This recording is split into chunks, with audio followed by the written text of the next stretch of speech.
महाराष्ट्र के बड़े किसान नेता और पूर्व सांसद राजू शेट्टी ने महाविकास आघाड़ी के साथ अपने गठबंधन को तोड़ दिया है।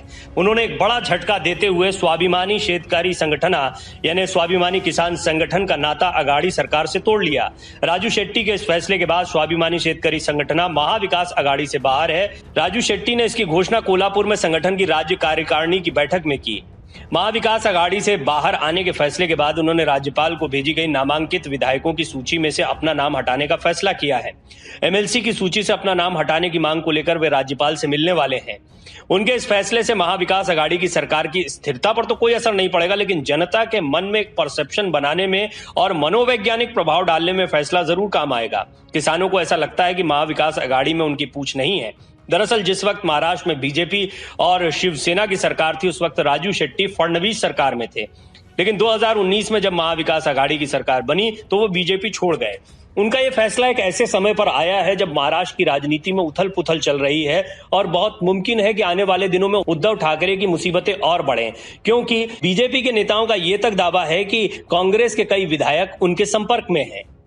महाआघाड़ी गठबंधन में पहले ही फूट की सुगबुगाहट थी, लेकिन अब यह फूट बिल्कुल साफ हो चुकी है। राजू शेट्टी अपनी पार्टी को लेकर अलग हो गए हैं। उधर नितिन गडकरी राज ठाकरे के साथ तो मुलाकातें कर ही रहे हैं, साथ ही साथ पूरी बीजेपी महाराष्ट्र में एक्टिव हो गई है। बहुत साफ है कि बीजेपी महाराष्ट्र में कोई बड़ा खेल करने जा रही है। अब ये बड़ा खेल क्या सरकार को पलटने जितना बड़ा खेल हो सकता है, इसमें एक बहुत महत्वपूर्ण किरदार है शरद पवार और उनकी पार्टी एनसीपी। दरअसल उन्हीं के सहारे अभी भी शिवसेना, कांग्रेस, एनसीपी, ये सरकार जिसको महाआघाड़ी गठबंधन कहते हैं, इसमें कुछ छोटे दल भी हैं जिनमें से राजू शेट्टी अपने दल को लेकर अलग भी हो चुके हैं।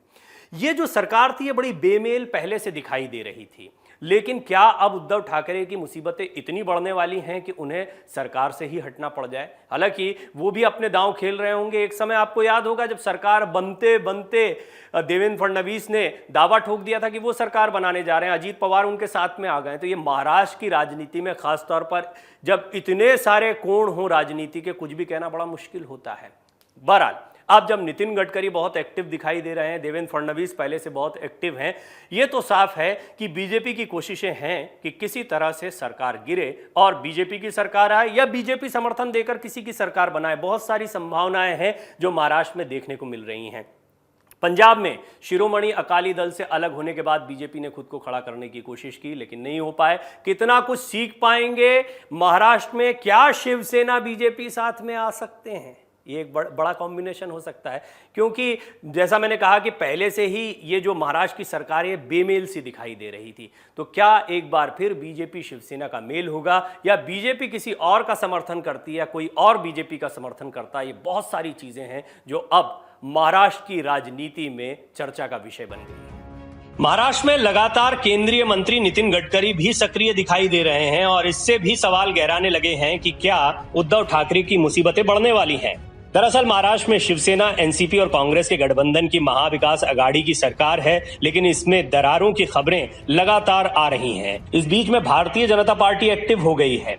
2022 के 5 राज्यों के विधानसभा चुनाव में बीजेपी ने 4 राज्यों में अपनी जीत को बरकरार रखा, अपनी सरकार को बचा लिया। सिर्फ पंजाब को छोड़कर बीजेपी को बड़ी जीत मिली। इसके बाद बीजेपी ने धीरे धीरे अपने दम पर राजनीति करने की महाराष्ट्र की सोच को भी आगे बढ़ाना शुरू कर दिया है। कम से कम नितिन गडकरी और बीजेपी के अन्य नेताओं की सक्रियता से तो यही स्पष्ट हो रहा है। अब ऐसे में कई बड़े सवाल खड़े हो रहे हैं। क्या आने वाले दिनों में महाराष्ट्र की राजनीति को नितिन गडकरी लीड करने वाले हैं? क्या देवेंद्र फडणवीस की पकड़ अब भी महाराष्ट्र की राजनीति में बनी हुई है? और सबसे बड़ा सवाल, क्या उद्धव ठाकरे अपने 5 साल पूरे कर पाएंगे या उनकी सरकार बीच में ही गिर जाएगी? बहरहाल इनके जवाबों के लिए तो थोड़े समय का इंतजार करना पड़ेगा, लेकिन महाराष्ट्र की राजनीतिक उथल पुथल को नजरअंदाज नहीं किया जा सकता। Video desk amarujala.com। डाउनलोड करें अमर उजाला ऐप और पाएं खबरें लगातार। अगर आप ये वीडियो YouTube पर देख रहे हैं तो हमारे चैनल को सब्सक्राइब करें और बेल आइकन को दबाना ना भूलें। अगर आप Facebook पर ये वीडियो देख रहे हैं तो हमारे पेज को लाइक करें।